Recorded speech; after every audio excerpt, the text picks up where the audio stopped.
फरियाल ने जैसे ही फेर्स का नंबर ब्लॉक किया तो उसके दिल पर बरसों का बोझ हल्का होने लगा। पहली बार उसे महसूस हुआ कि अब वो कमजोर नहीं रही। उसने अपनी माँ की तरफ देखा जो खामोशी से उसके सर पर हाथ फेर रही थी। फरियाल की माँ ने धीरे से कहा, बेटा, अल्लाह ने तुम्हारे लिए इंसाफ कर दिया, अब तुम्हें अपनी जिंदगी के बारे में सोचना चाहिए। इसी दौरान निशात बेगम ने फरियाल के घर आने की तैयारी शुरू कर दी। वो चाहती थी कि जल्द ये रिश्ता पक्का हो जाए ताकि फरियाल को दोबारा इज्जत और खुशियां मिल सकें। जब वो शहराम के साथ फरियाल के घर पहुंचे तो पूरा माहौल अजीब सी खामोशी में डूब गया। शहराम नजरें झुकाए बैठा था क्योंकि उसे एहसास था कि उसने कभी फरियाल पर यकीन नहीं किया था। निशात बेगम ने बात शुरू करते हुए कहा, फरियाल बेटा, मैं जानती हूँ मेरे बेटे से बहुत बड़ी गलती हुई, लेकिन इंसान से गलतियां हो जाती हैं। आज हम तुम्हें अपनी बहू बनाकर इज्जत देना चाहते हैं। फरियाल खामोश रही। उसकी आंखों में पुराने जख्म ताजा होने लगे।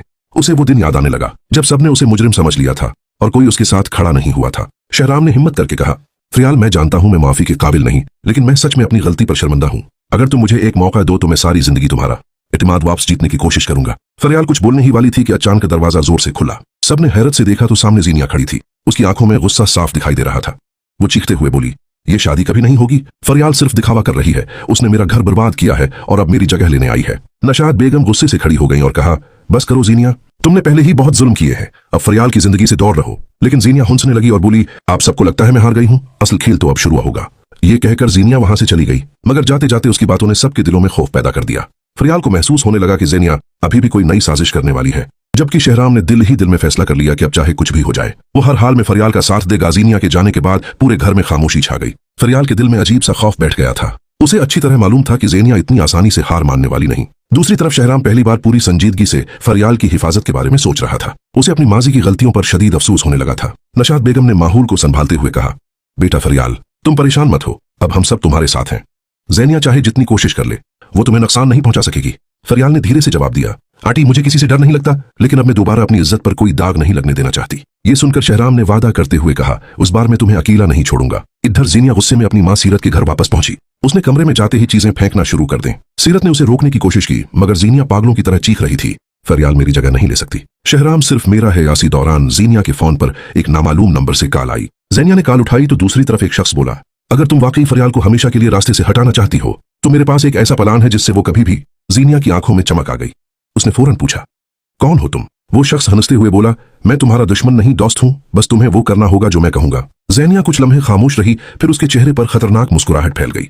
उसे लगा जैसे उसे अपनी बर्बाद जिंदगी वापस हासिल करने का रास्ता मिल गया हो। दूसरी तरफ शहराम रात गए तक फरियाल के बारे में सोचता रहा।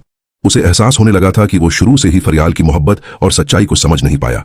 अगले दिन उसने फैसला किया कि वो सबके सामने फरियाल से बाकायदा मंगनी करेगा ताकि दुनिया को पता चल जाए कि अब फरियाल अकेली नहीं है। लेकिन उन्हें क्या मालूम था कि ज़ेनिया ने उनकी खुशियों को दोबारा बर्बाद करने के लिए एक बहुत खतरनाक खेल शुरू कर दिया है।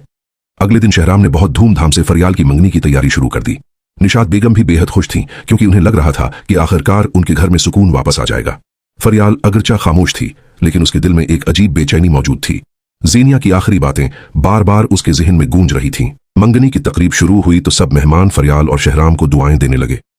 शहराम ने सबके सामने फरियाल का हाथ पकड़कर कहा, आज के बाद फरियाल की इज्जत मेरी इज्जत है। अगर किसी ने उसे तकलीफ पहुंचाने की कोशिश की तो उसे मुझसे गुजरना होगा। यह सुनकर फरियाल की आंखें नम हो गईं। उसे पहली बार लगा कि शायद शहराम वाकई बदल चुका है। लेकिन इसी लम्हे अचानक हाल की बड़ी स्क्रीन ऑन हो गई। सब हैरान होकर स्क्रीन की तरफ देखने लगे। चंद सेकंड बाद फरियाल की कुछ ऐसी वीडियोज और तस्वीरें चलना शुरू हो गईं जिन्हें देखकर पूरा हाल दंग रह गया। लोग एक दूसरे से सरगोशियां करने लगे। फरियाल के हाथ कांपने लगे। ये झूठ है, मैंने ऐसा कुछ नहीं किया, वो रोते हुए बोली। निशात बेगम भी परेशान हो गईं, जबकि शहराम गुस्से से आग बगूला हो गया। इसी दौरान ज़ेनिया हाल में दाखिल हुई और तालियां बजाते हुए बोली, कैसा लगा सरप्राइज?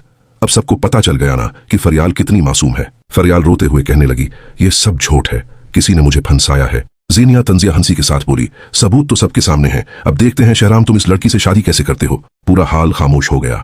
हर कोई शहराम के फैसले का इंतजार कर रहा था। सबको लग रहा था कि शायद इस बार भी शहराम फरियाल पर यकीन नहीं करेगा।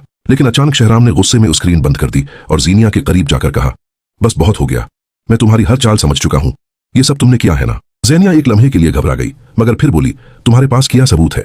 शहराम ने अपना फोन निकाला और सबके सामने एक वीडियो चला दी जिसमें ज़ेनिया एक शख्स को पैसे देते हुए कह रही थी, मुझे बस इतना चाहिए कि फरियाल की इज्जत हमेशा के लिए खत्म हो जाए। ये देखते ही पूरा हाल हैरत में डूब गया।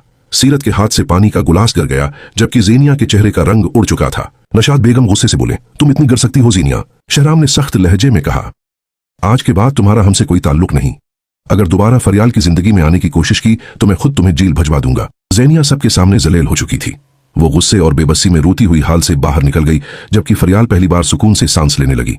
मगर बाहर जाते हुए ज़ैनिया ने दिल ही दिल में कसम खाई कि वो अभी हार